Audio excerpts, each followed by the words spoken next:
Green for Tea. Available, efficient, sustainable. Olá, seja muito bem-vindo, seja muito bem-vinda a mais um episódio do podcast Green Talks. Eu lembro a você que este conteúdo está disponível em nosso blog Insights, no site da Green for Tea e também em todas as nossas mídias sociais. Neste episódio vamos debater o que estará no centro do debate tecnológico do Brasil em 2022. 5G, Edge Computing, Metaverso, IoT, enfim.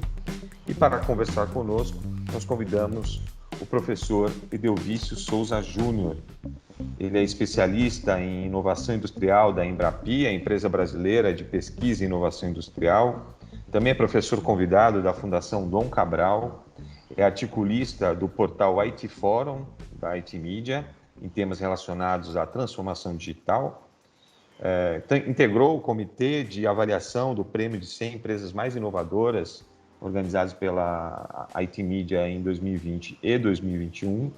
É membro do Conselho de Tecnologia e Inovação da Federação das Indústrias do Estado de Minas Gerais e foi membro da Câmara de IoT, coordenada pelo Ministério da Ciência, Tecnologia e Inovação, que elaborou o Plano Nacional de IoT. É bastante coisa, hein, professor? Muito obrigado pela presença e bom dia e seja bem-vindo aqui ao podcast. Bom dia, Fabiano. Bom dia. Muito obrigado. É um prazer imenso estar aqui de novo, receber esse honroso convite da Green para compartilhar um pouco da visão do cenário de 2022 sobre todas essas tecnologias, tudo que vai, sobre o cenário do que vai acontecer em 5G, o impacto 5G e na nossa economia, sobre metaverso, sobre computação em borda, ou seja, tem um tema muito atual para a gente falar e, mais uma vez, obrigado pelo convite. Nós que agradecemos. Professor, você esteve aqui no ano passado e a gente conversou um pouco sobre o desafio da infraestrutura de conectividade do Brasil. Antes de entrar no nosso tema deste episódio, eu queria saber um pouco de como esse assunto evoluiu na sua visão no país, passado um ano que a gente conversou. Pois é, parece que foi ontem, né? Quando eu me lembro perfeitamente do nosso último episódio, a gente já estava falando sobre o leilão do 5G e do possível impacto e a possível demora que esse leilão teve muitas idas e vindas, né? E lá para cá, graças a Deus, o leilão ocorreu. Os contratos já foram assinados, né? Estamos numa fase agora de início de implantação. E outro tema que nós falamos também, que esse infelizmente não sofreu muita alteração, foi a exclusão digital, né? A infraestrutura de conectividade no Brasil, que infelizmente não atinge a todos os brasileiros, né?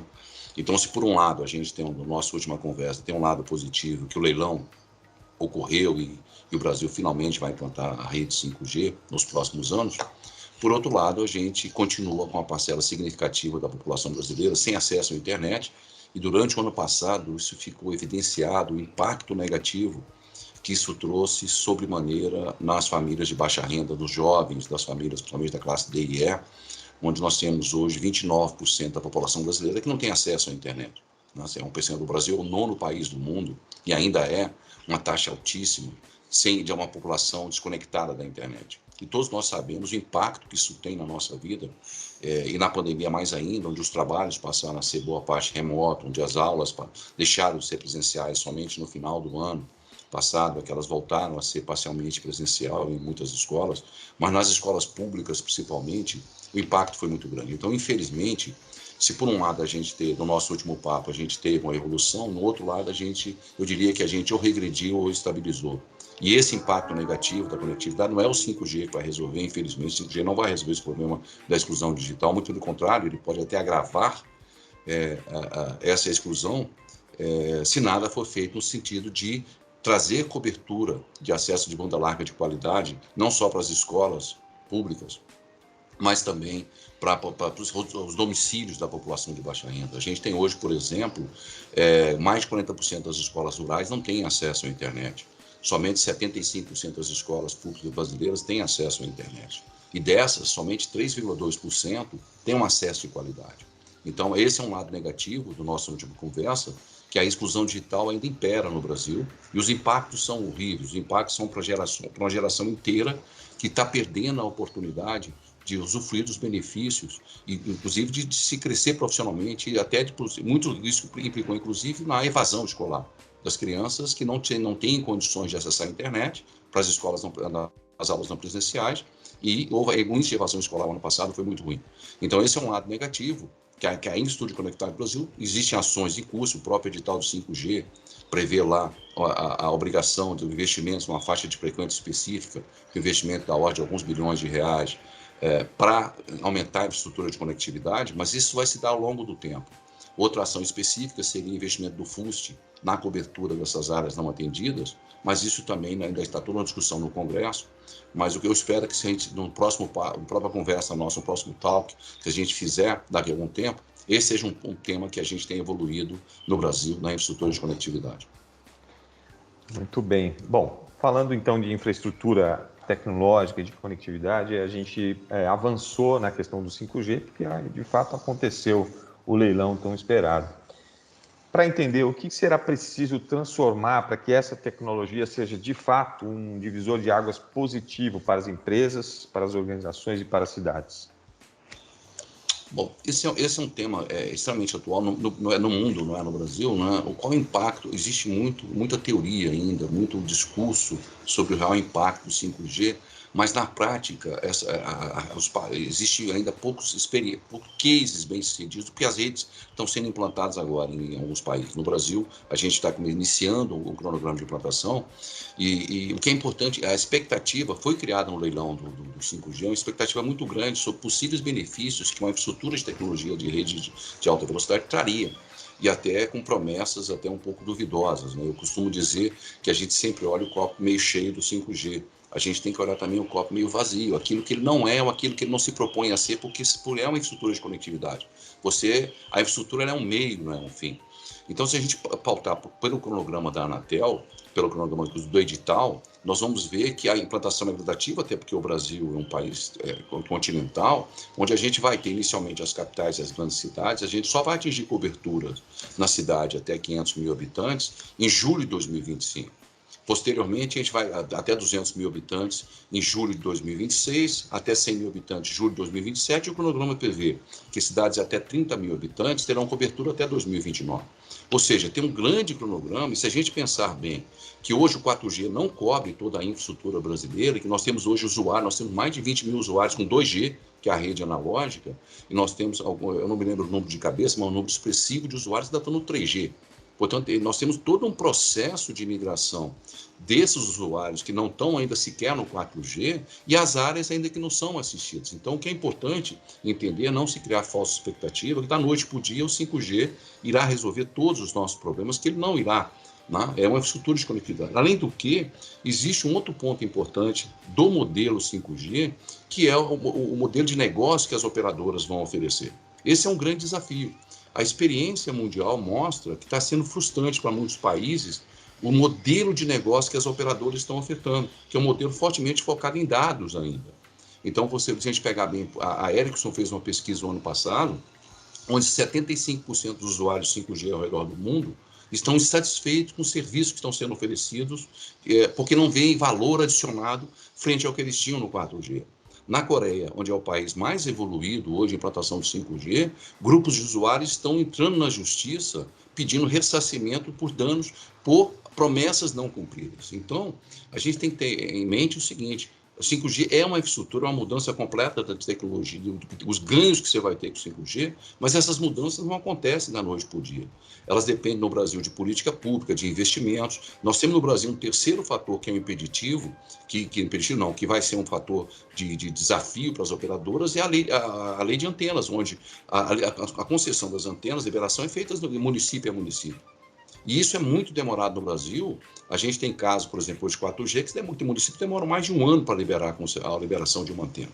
E o 5G por si só, por ser uma rede de maior taxa de throughput, ele requer, opera na frequência de giga, ele requer mais antenas. Portanto, você vai ter que ter mais concessões, mais liberação de antena.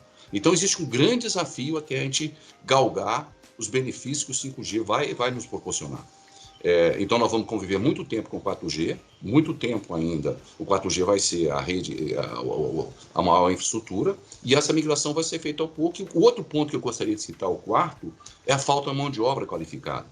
Essa é uma falta mundial, não é só no Brasil. O 5G requer skills que a gente, infelizmente, não tem ao redor do mundo. Você trabalhar com aplicações de baixa latência. Então, o que está acontecendo nesses países é que não existe mão de obra qualificada para desenvolvimento, sequer para a implantação das redes e suporte das redes na escala que se pretende, nem para o desenvolvimento das aplicações de suporte. Então, vai ser uma transição, a infraestrutura vai ser colocada, durante algum tempo a gente vai conviver com o desafio de qual modelo de negócio que as operadoras vão oferecer, diferenciado, que fuja além dos dados. Novos players irão surgir, eu não tenho dúvida nenhuma disso, até para explorar os conceitos, os benefícios de uma rede de baixa latência e alta velocidade, alto throughput, e a gente vai falar mais na frente sobre o metaverso. Com o metaverso, com as aplicações fortemente focadas em 3D, em realidade aumentada, a gente vai ter um outro espectro de aplicações corporativas e de lazer que requer um profissional extremamente mais capacitado. Então é importante entender que o 5G é a rodovia, mas por trás da rodovia você tem que ter toda uma infraestrutura para que essa rodovia ofereça para você o benefício que ela é capaz. Então nós estamos começando e temos um longo desafio, e o que é importante é que esse desafio não é brasileiro, ele é mundial. Nós estamos passando por uma migração e essa mudança está sendo gradativa. Então, isso é importante setar expectativas. Eu vejo falar muito no leilão 5G, eu nunca vi nenhuma discussão de tecnologia com tanto marketing, tanta gente falando coisas sobre o que não entendem, principalmente, que vai crescer tanto o nosso PIB vai crescer tantos trilhões, vai aumentar a nossa taxa de emprego, são coisas teóricas, que na prática o 5G por si só não garante isso, que o Brasil ia perder, se o leilão não acontecesse, o Brasil ia sofrer uma retração da economia, como se o Brasil hoje sequer tem cobertura 4G em todo o território brasileiro. Não é a infra que garante isso. É toda uma política de Estado, são os investimentos, são a capacitação e principalmente formação de mão de obra. Isso é que é o mais importante, qualificada para suportar os requisitos que uma rede de baixa latência exige. Aproveitando esse gancho desses desafios, a gente tem ouvido falar muito que as redes privadas vão ter um importante papel para levar essa potencialidade do 5G para regiões onde talvez o 4G nem esteja propriamente implantado. Como é que você vê o papel das redes privadas de 5G para desenvolver regionalmente a conectividade de um país como o Brasil, por exemplo? Esse é um tema interessante, até porque hoje, a realidade, você vê, o Brasil é um país extremamente disperso. Nós temos hoje no Brasil fazendas, por exemplo, que são maiores que muitos países, E lá você não tem infraestrutura de conectividade, não vai ter porque não é um custo-benefício que se viabilize. Então você não pode impedir, por exemplo, que essas fazendas, que essas minas que ficam ao redor dos municípios do interior do Brasil, que você tem grandes investimentos feitos no interior do Brasil, que eles não possam crescer do ponto de vista de usar uma realidade aumentada, de usar uma indústria 4.0, de usar aplicações baseadas em plataformas IoT.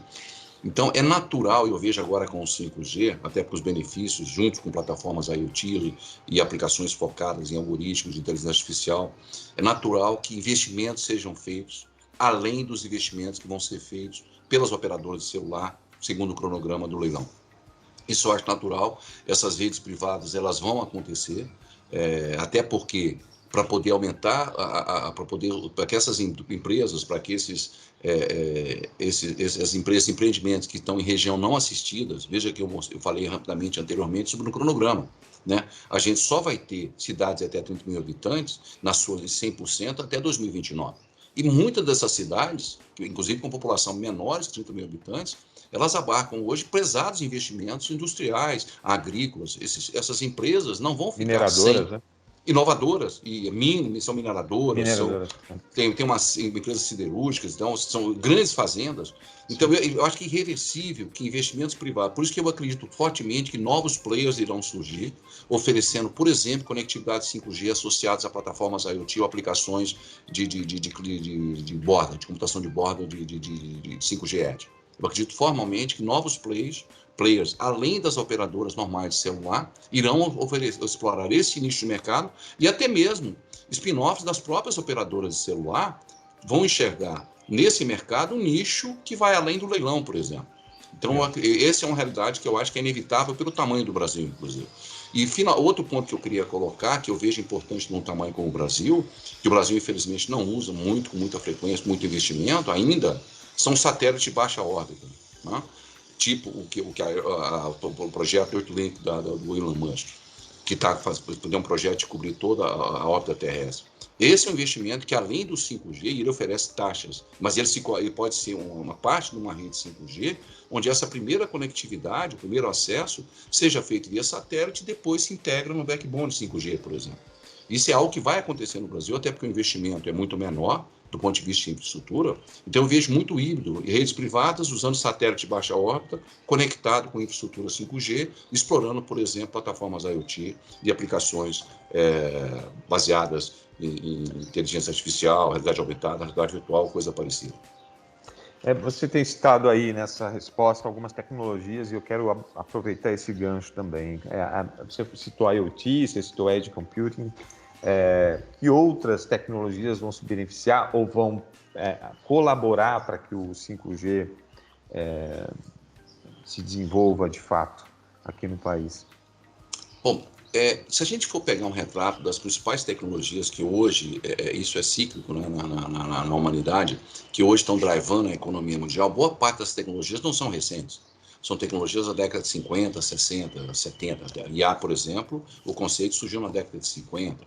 Então, essas tecnologias, na verdade, o que está acontecendo, essa evolução, essa explosão tecnológica, se deve à evolução exponencial que as tecnologias estão tendo, e essa migração, o 5G vai ser um fator de águas, não só ele por si só, mas ele vai possibilitar, até pelo suporte que ele oferece de baixa latência, né? Para as pessoas entenderem o leigo que é uma baixa latência, de uma forma bem simples, é o tempo decorrido entre você dar um comando de uma ação e essa ação ocorrer na rede, né? Isso e é em milissegundos, né? Quanto menor a latência, mais responsiva é a aplicação. Imagine você uma operação de telemedicina, se o médico der um comando e demorar um segundo para aquela ação ocorrer, o paciente pode ter morrido. Ou num carro autônomo, né? Você demorar a tomar um segundo uma decisão de se freia ou não freia. Então, aí essas tecnologias, elas se convergirão, e talvez o melhor exemplo disso hoje é o metaverso, né?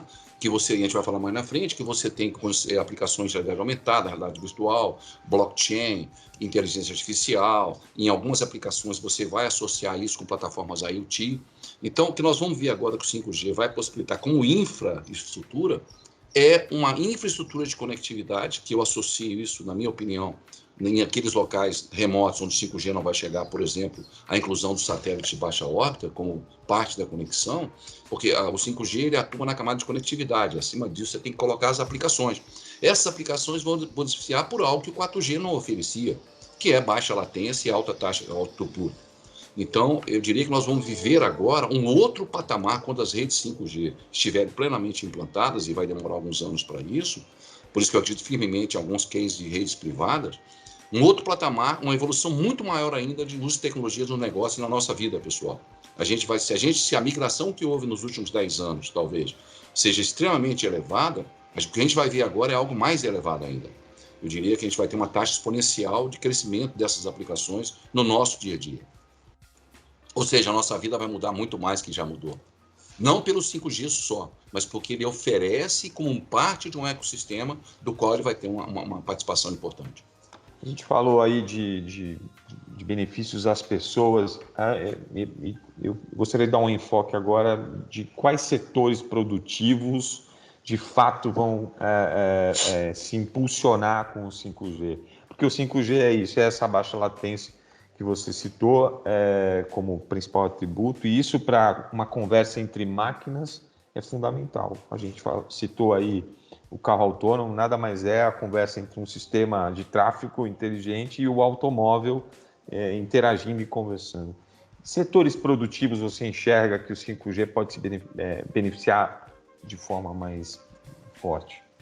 Bom, qualquer aplicação que requeira alta velocidade e baixo tempo de resposta, por exemplo, vamos pegar o exemplo de saúde. A saúde vai ser extremamente beneficiada.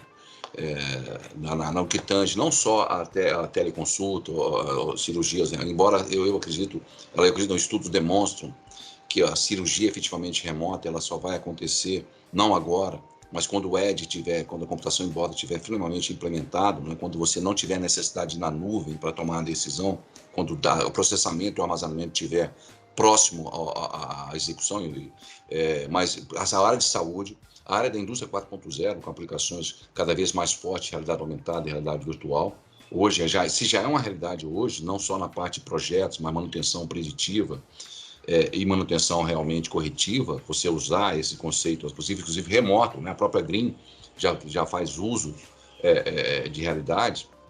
O 5G vai possibilitar um aumento muito maior no uso de aplicações. A parte de mídia vai sofrer enormemente, ela vai ser fortemente impactada, até porque os novos dispositivos focados, inclusive em metaverso, o metaverso hoje, ele está numa fase inicial, então novos dispositivos surgirão, que permitirão a nossa interação muito mais rápida, com muito mais, não só para lazer, como para estudo, para a parte educacional. A área de educação deve sofrer uma mudança. O nosso modelo educacional ao redor do mundo é um modelo que já dezenas de anos ele é um modelo completamente analógico, né? Com raríssimas exceções. E a infraestrutura de conectividade, ela vai permitir que o modelo educacional seja revisto do ponto de vista de plataformas, né? Eu diria que toda a sociedade, vai ser muito raro o próprio conceito de smartphone, né? Que hoje é um conceito que já faz parte do nosso dia a dia, novos players, novas aplicações de interatividade surgirão. Eu não tenho, a área de games, por exemplo, talvez hoje a área que é mais beneficiária, que é mais usuária, do ponto de vista plausível, da infraestrutura de conectividade de alta velocidade é a área de game, que tem crescido absurdamente, até porque requer o uso não só de um processamento local, que tange ao notebook, aos servidores, aos computadores com alta taxa, como de conectividade. Então, a área de game, por exemplo, a revolução que os games estão sofrendo ao redor do mundo é uma coisa impressionante. Tá? Então, eu diria que vai ser um impacto enorme na nossa vida. Né? E vem junto com isso as plataformas IoT, né? Que eu uso cada vez mais no nosso dia a dia de sensores, nas casas conectadas, por exemplo.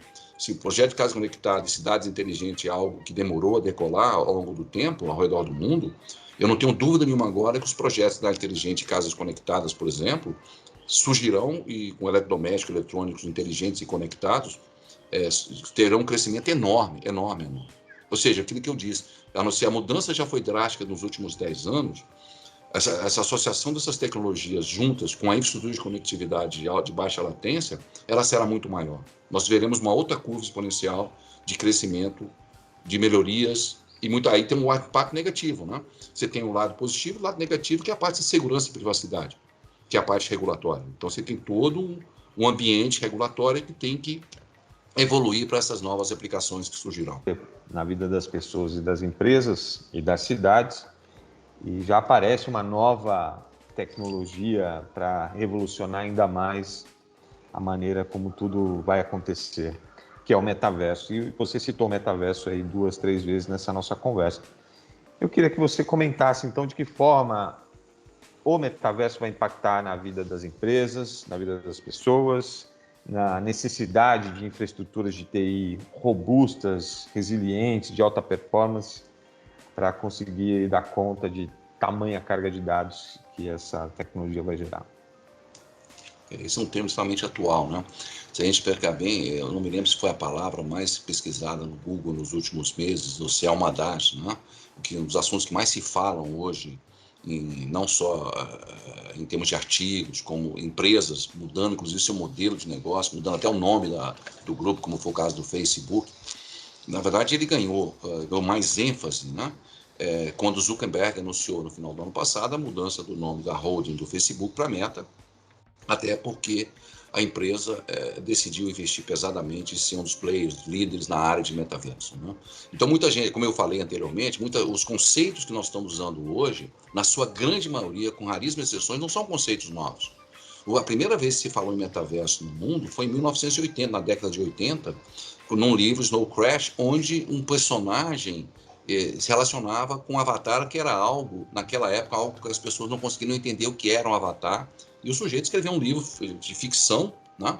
E esse conceito ficou morno, ficou adormecido durante muitos anos, até porque a tecnologia não permitia, você não tinha dispositivos, interface homem-máquina, não tinha infraestrutura de conectividade, que permitia que esse mundo virtual associado ao real Esse é que é o lado incrível do metaverso, é você ter um mundo virtual convivendo com o real de uma forma não de ficção, não de um filme, mas real, você mesmo convivendo com esse mundo virtual e interagindo com ele, né? Então, primeiro, o metaverso é um conceito. A mudança, o modelo de negócio do Facebook talvez trouxe para a mídia, mas muitas empresas já estavam se posicionando no que tange a usar o metaverso. A gente pegar bem, por exemplo, um jogo que teve uma ideia certa na hora errada foi o Second Life. Muitos de nós aqui usando o Second Life, infelizmente ele surgiu uma ideia brilhante na hora errada. Por quê? Porque inclusive eu me lembro que empresas fizeram pesados investimentos na época, mas a tecnologia não permitia que aquele modelo de negócios progredisse, né? Então, não existe, até é importante, o que é metaverso? Muita gente faz essa pergunta. Não existe uma definição universal aceita por que é o metaverso. Se for pegar, cada empresa tem um conceito do que ela vai chamar de metaverso no seu modelo de negócio. Eu adoto para mim um conceito que é uma forma simples de resumir o que é metaverso, que é você ter um espaço coletivo virtual e 3D compartilhado. Então, o que é importante é que você vai ter cada vez mais convivência com o mundo 3D e é compartilhado, onde você convive com um misto, com a convivência de conceitos e aplicações de realidade virtual, realidade aumentada, realidade mista, internet, com aplicações que dão suporte a esse mundo, como blockchain, como NFT, fortemente focado em algoritmo e inteligência artificial. Ou seja, são espaços virtuais, né? Para quem nunca viu o metaverso, é uma coisa até... e o conceito de metaverso é uma coisa diferente, são espaços virtuais onde você pode criar e explorar novas experiências, conectar com pessoas, inclusive chegando a conectar e se relacionar do ponto de vista de negócios ou operacionais, ou mesmo no seu lazer, em um game, com avatar, por exemplo. Então, cada vez mais nós vamos ter no metaverso o nosso avatar que nos representa naquele mundo virtual, né? Então, existe já os novos games já têm um conceito forte de metaverso. Se você for pegar, o número de aplicações ainda é uma coisa absurda. Se a gente for pegar o que é o metaverso hoje, é o que era a internet quando surgiu na década de 90.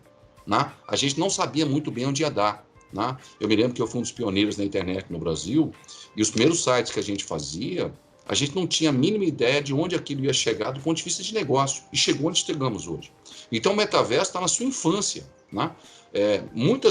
Novos modelos de negócio vão surgir, mas no fundo você tem uma convivência do mundo real com o mundo virtual, né? E hoje talvez a melhor experiência que você possa ter no metaverso são esses games mais novos, né? Onde você tem uma realidade aumentada, as empresas estão usando cada vez mais e vão usar cada vez mais novos modelos de negócios pautados no metaverso, né? Então, de uma forma bem resumida, agora, o grande problema do metaverso é a parte regulatória, né? Que ainda é um conceito muito novo, porque as invasões, o mau uso, a parte das invasões de privacidade. Por exemplo, nós tivemos recentemente, agora, a questão de 2 meses, a primeira denúncia de assédio sexual e moral no metaverso, onde um avatar, uma pessoa que tinha um avatar feminino acusou uma pessoa que tem um avatar masculino de assediá-la sexualmente no metaverso. Não existe legislação para isso ainda, do ponto de vista do que fazer, né? Então, nós vamos conviver com um novo mundo. Tem novos desafios. Por exemplo, eu lembro que muitos de nós, eu fui um desses, que fiquei impressionante impactado com a TV 3D. Eu queria ser um grande usuário e aquilo é muito cansativo, né? Você ficar muito tempo... os dispositivos vão ter que evoluir, por isso que novos dispositivos vão evoluir, para que você permita uma forma amigável e não cansativa aquelas aplicações que requerem a interferência de um dispositivo, nem todas requerem, né? Para quem tem uma ideia do que seria uma aplicação típica de metaverso, é quem jogou o Pokémon, por exemplo, né? O Pokémon é que o nosso celular ficava buscando objetos que não existem Pokémon fisicamente Go, né? Ali, né? Você captava aquele bicho, ele não existe fisicamente. Mas para você ele estava ali, e você capturava. Essa é uma aplicação muito simples do que seria, o que vem a ser. Estou falando de coisas muito mais complexas, né? As empresas, boa parte delas, essas empresas estão se posicionando com novos modelos de negócio, inclusive, que é uma coisa incrível, Fabiano, para vender no metaverso, né? Esse é um lado que, para mim, ainda é muito obscuro, né? Os valores de transações que estão sendo feitas hoje com NFT, em aplicações, não necessariamente metaverso, nem todas são metaverso, mas muitas delas migrarão para o metaverso, são transações absurdas, transações milionárias que a lógica ainda não está clara para mim. Né? Por que são valores que não têm relação nenhuma com o mundo real, que você compra algo que não existe fisicamente? Olha que loucura. Eu sou dono de algo e eu tenho a posse dele, porque eu tenho um token que garante que só eu tenho aquela peça. Aquela peça pode ser compartilhada e vista por várias pessoas. Um quadro, por exemplo, onde o original do quadro é meu virtual, não existe fisicamente. Outras pessoas podem ter cópia dele no seu computador, podem fazer o que quiser, mas o original é meu. Eu tenho um terreno no mundo virtual. Nós tivemos agora, se não me engano, em novembro, dezembro, a maior transação imobiliária do metaverso, de um metro quadrado de um terreno virtual que não existe, é maior do que o metro quadrado de Nova York e São Francisco, que são algumas das áreas mais caras do mundo. O cara comprou um terreno porque ele pretende construir um imóvel virtual que não sabe o que é. Então, são coisas ainda que não estão claras, né? Até que ponto tem especulação, se não tem especulação. A moeda que transaciona são moedas digitais, né? Não são moedas reais, né? Então, portanto, é mais difícil de você rastrear. Então, nós vamos viver um mundo novo. Aí a tua pergunta é, como é que entra a infraestrutura? Ela é a base de tudo. Você não tem como fazer essas aplicações se não tiver uma infraestrutura de conectividade de baixa latência e alta velocidade. Né? Por isso, por exemplo, uma das razões que o Second Life não migrou como sucesso, porque ele tinha uma ideia certa na hora errada, né? Não tinha infraestrutura.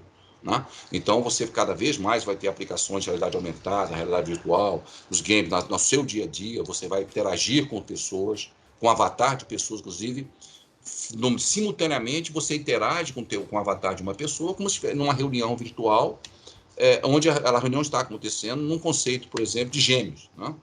Uma das aplicações típicas de metaverso eram os gêmeos digitais, onde você transfere para o mundo digital um ambiente de uma organização, onde, por exemplo, você pode realizar uma reunião física, real, com pessoas na tua casa, reunindo no metaverso, num ambiente que simula o seu ambiente de trabalho, com um avatar de pessoas, e aquela reunião está acontecendo fisicamente. Né? Então, esses aplicativos que nós usamos hoje para reunião virtual vão mudar e já estão mudando sensivelmente cada vez mais para o uso de avatar e um conceito de realidade aumentada, coisa parecida. Nas empresas, né?